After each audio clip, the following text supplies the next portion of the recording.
Raya channel Karuhun Sunda, kita akan masuk ke dalam salah satu leuweung larangan ataupun Buana Alit ya, Buana Alit atau leuweung larangannya. Dan kita Bismillahirrahmanirrahim. Assalamualaikum. Nah, lalu kita tengok kepada salah satu tempat kabuyutan, artinya mah salah satu tempat yang menjadi sakral, menjadi buana larang ataupun leuweung larangan. Oh, ada leuweung larangan sih ya. Oh, subhanallah ya.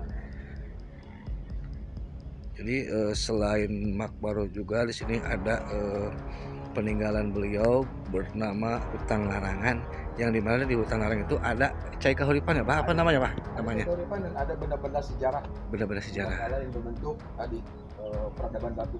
Jadi yang ada di bawah ini ya channel Karuhun Sunda, saudara kita ini semuanya juga keturunan. Nah, ini salah satu ini dari bangunan Cirebon ini. Oh, Kang Fauji ini. Iya.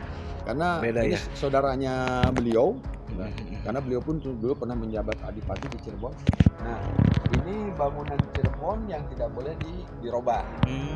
Jadi lambangnya kembang Wijaya Kusuma. Kembang Wijaya Kusuma. Warnanya harus merah. Iya, Dan iya. ini tujuh ini dari mulai yang permanen ini adalah kerabat keluarga besar kami. Kerabat keluarga besar. Ini kita ke menuju ke larangannya.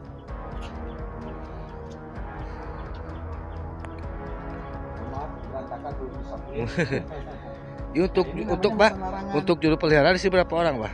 Ya? Untuk juru pelihara. Untuk juru pelihara, kalau dulu situs Purbakalanya dilakukan oleh juru pelihara yang bernaung di situs Purbakala, tapi sekarang tidak ada. Jadi selama kurang lebih Pak Nandang mengabdi di sini 16 tahun tidak ada juru pelihara, yang ada juru kunci saja sendiri. Berarti bila mana Baraya Karuhun Sunda yang mau berziarah ke situs Jamasari bisa menghubungi langsung Abah Nandang. 24 jam. 24 jam ya, Pak ya. Nah, ini apa nih? Ini adalah leuweung larangan. Dan leuweung larangan ini bentuknya segi 8 juga. Segi 8, Pak ya. Jadi kalau menurut Bah Nandang berarti apa?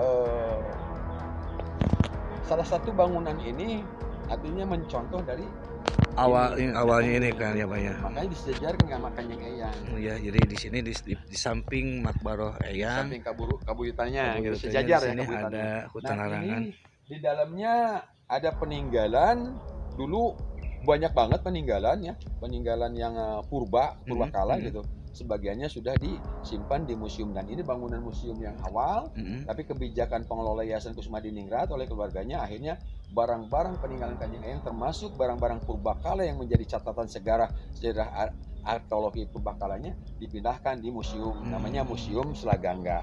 Dan ini kita lihat investigasi ke dalam, Kang Fauji. Yeah. Di sini ada ruangan di dalam ya. Oh, ada ruangan, Pak ya. Ada ruangan.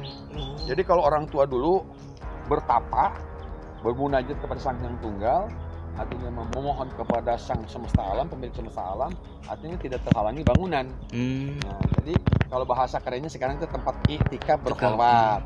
Tapi untuk pohonnya, Pak, udah dulu ini, Pak? Nah, ini pohonnya wargu. Pohon wargu, Pak ya. Jenisnya wargu. Wargu ini dulu kalau orang-orang Sunda biasa dipakai apa? Dipakai buat joran, pemancingan karena kuat. Karena jenis seperti jenis bambu tapi buta dalamnya. Dan ini paling biasa. Kalau nggak dipakai joran, biasanya dipakai juga untuk tongkat. Buat ronda, buat apapun. Nah, ayo kita masuk ke dalam. Saya channel Karuhun Sunda, kita akan masuk ke dalam salah satu leuweung larangan ataupun Buana Alit ya, Buana Alit atau leuweung larangannya. Dan kita Bismillahirrahmanirrahim. Assalamualaikum Sampurasun. Bidawiji Bismillah. Jadi kita masuk ya ke Hutan Larangan yang ada di situs Jamasari ini. Ada apa saja? Di sini ada beberapa artefak. Salah satu ini dolmen. Iya, Pak. Ya, dolmen itu tempat bersila dan ini tempat sembahyang. Ada yang berbentuk lingga, ada bentuk yoni, dan di dalam itu juga ada salah satu, cuman mungkin nggak bisa ke ini, nggak bisa ke shoot ya gitu. Berarti itu ada bentuk apa di situ, Pak? Di sini bentuknya kaki gajah. Kaki gajah. Jadi kaki gajah timbulnya kecil, tapi ketika orang arkeologi purbakala dulu dari wilayah Serang investigasi ke sini, ada perkiraan katanya mungkin kalau kita observasi sini ini ke bawahnya akan besar versi mereka dengan keilmuan mereka. Dan ini adalah salah satu peninggalan. Ini ya, dulu sih banyak tidak dibawa ke museum. Ini mungkin sebagai simbol saja. Ada 3 buah batu ya ataupun dolmen. Jadi kabuyutan Buana Larangan. Dan di sana ada batu karya seninya Mentog dan Numpang. Nanti kita shoot di sana. Siap. Dan cikahuripannya ada di Pedasan ataupun di Gentong. Sampurasun, assalamualaikum. Kita lanjut ya.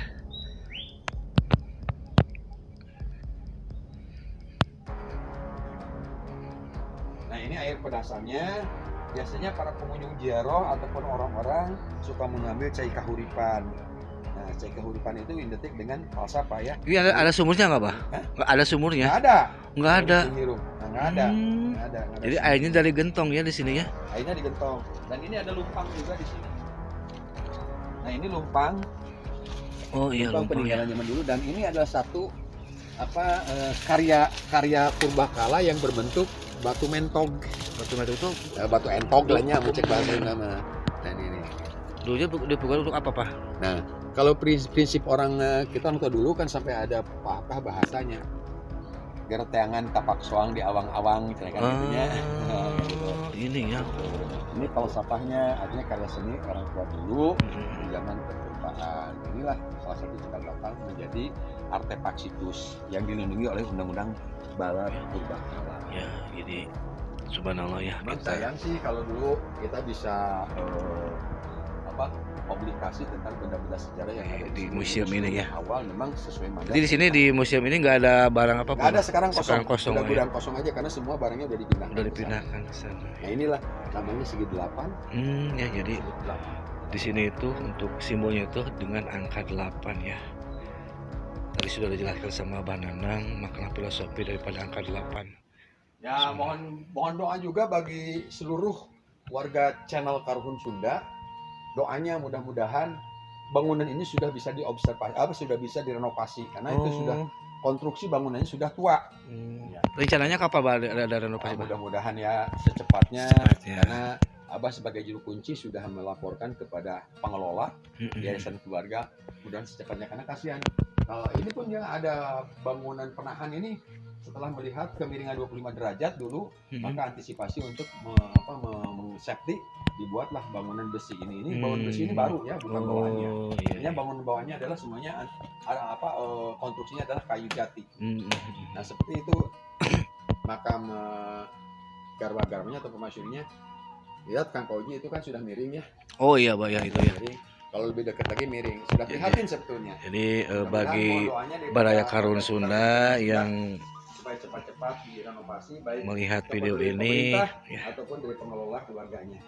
Kami hanya bisa berdoa, saya sendiri hanya bisa berdoa. Amin. Secepatnya ini menjadi cikal bakal karena luas tanahnya semuanya 4 hektar. Subhanallah. Dan sudah dibenteng, situs Zaman Sari itu dibenteng barat, timur, selatan, utara, ada 2 akses jalan, selatan dan timur. Jadi kalau Baraya channel Karuhun Sunda mau ke sini, tinggal temuin Mbah Nanang aja, mangga, welcome, alhamdulillah. 24 jam, Mbah ya? 24 jam. Subhanallah. Jadi alhamdulillah kita juga dari Bogor berangkat tadi jam 4 sore nyampe ke Ciamis ini, ke situs Zaman Sari jam 1-an ya. Dan tadi malam kita sudah melaksanakan tawasul dan pagi hari ini itu udah prihatin ya, udah nyeng lah, ya, udah doyong. Jadi ini insya Allah kata Baranang akan ada perenovasian bangunan di sini ya, minta bantuannya, minta doanya. Perenovasian dan berharap juga kepedulian daripada kepemerintahan dan instansi yang terkait tentang situs kepurbakalaan. Ya saya berharap sebagai juru kunci, tapi kembali kan. Iya. Kebijakan adalah kebijakannya ada di yayasan sebagai generasi penerus pengelola. Subhanallah. Jadi aja mungkin. Ya siap. Baraya channel Karuhun Sunda. Nah itu kita alhamdulillah ya bisa berkesempatan diajak keliling sama Abah Nanang. Di channel Karuhun Sunda ada yang nyambung dengan Sumedang, yuk kita buka jendela tentang ada Pak ya. Bah, untuk kita sambil jalan untuk kegiatan di sini apakah ada acara rutinan Bah tiap tahun atau? Alhamdulillah. Kalau acara rutinan yang memang menjadi tradisi di sini setahun sekali itu di bulan Maulid ada acara jamasan pusaka atau merawat barang-barang peninggalan Kanjeng Eyang dan ornamen-ornamen peninggalan Kanjeng Eyang. Tanggal berapa tuh Maulidnya? Biasanya di tanggal-tanggal tua ya. Tanggal tua. Cuma bakunya sih belum dari pengelola yayasan itu belum ditentukan, setiap harinya tidak berubah belum. Itu suka ada musyawarah ya, suka ada musyawarah. Nah, sahabat channel Karuhun Sunda tentang sejarah yang menyambungkan Jamban Sari dengan Sumedang dengan tali perkawinan dari putrinya Sinun Aku Sumadiningrat ini. Nah, nanti boleh di-shoot di sana, namanya ada Kanjeng Ratu kan ini. Nah, ini keturunannya Kang Fauzi. Ini ada silsilah. Nah, silsilah walaupun sudah mungkin sedikit terhapus ya. Iya. Silsilah di sana. Jadi ada nama-namanya di sini. Ini yang membuat adalah Yayasan Panji Surya Kusuma.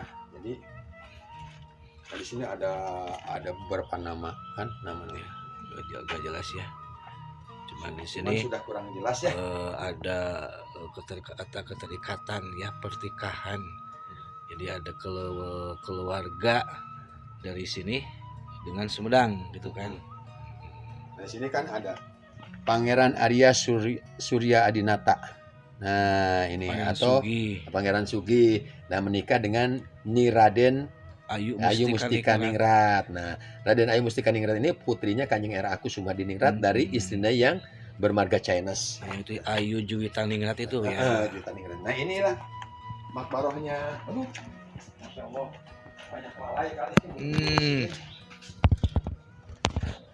Jadi seperti halnya Pangeran Sugi itu kan menikah dengan Siti Bodedar yang ada di Cianjur. Cuman menurut sejarah beliau tidak memiliki keturunan kalau tidak salah. Ya. Kalau di sini mah punya keturunan. Iya.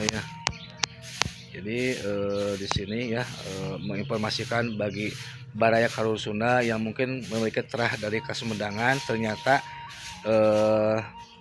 Eyang pun memiliki putri yang bernama Nyi Raden Ayu Mustika. Beliau menikah dengan Pangeran Arya Kusuma Adinata atau lebih kenal dengan Pangeran Sugih yang ada di Gunung Puyuh Sumedang. Ya, nah, ini putranya Pangeran Sugih dari Eyang Mustika Ningrat. Ini yang pertama laki-laki, sebetulnya yang kedua. Karena yang pertamanya ada perempuan di Sumedang. Namanya siapa nanti Pak? Ini Eyang Panji. Eyang Panji ya. Oh ini ya. Nah, namanya Panji Kusuma. Iya. Yang Panji Surya Kusuma memiliki istri 3 orang ya, di sini ya ada ya. Kita cuman tulisannya tidak jelas ya.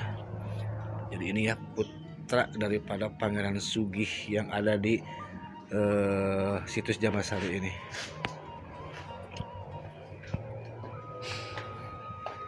Nah, itu yang pakai bangunan ini putranya Pangeran Sugi. Oh, masih ada. Nah, itu Raden Dalam Bintang Arya Kusuma Dilaga yang pernah menjabat jadi Sultan Sumedang. Karena ini bukan selir. Iya. Pangeran Sugi kan garwanya kan banyak sekali, Pak ya. Pangeran Sugi kan banyak istrinya. Iya. Karena Sugihnya gitu. Sugi hartanya, Sugi istrinya, Sugi keturunannya. Hingga kalau ada acara di Sumedang itu sangat meriah karena banyak keturunannya.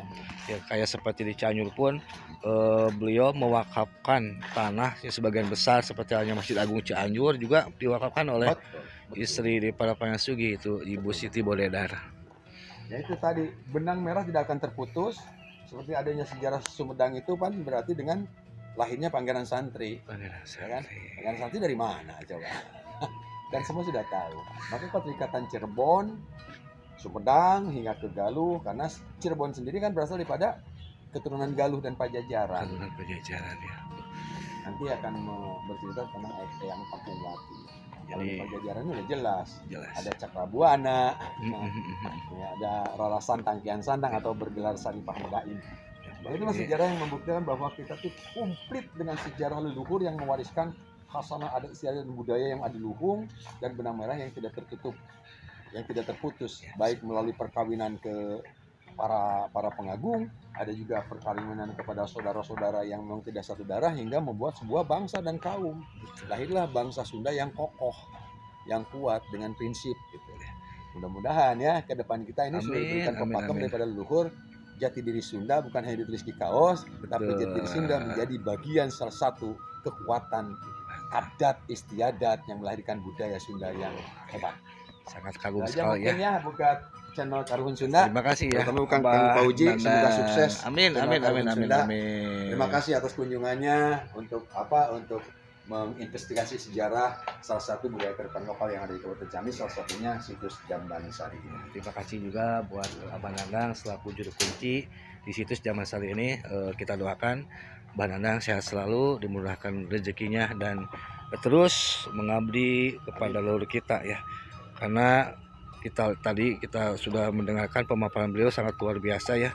Apabila mana Barayak Harun Sunda yang ingin mengetahui silsilah bisa langsung datang ke Abah Nandang selaku juru kunci yang ada di situs Jamban Sari ini. Mungkin ini dapat yang saya informasikan, kurang dan lebihnya mohon maaf. Wallahu a'lam bishawab. Wassalamualaikum warahmatullahi wabarakatuh. Sampurasun.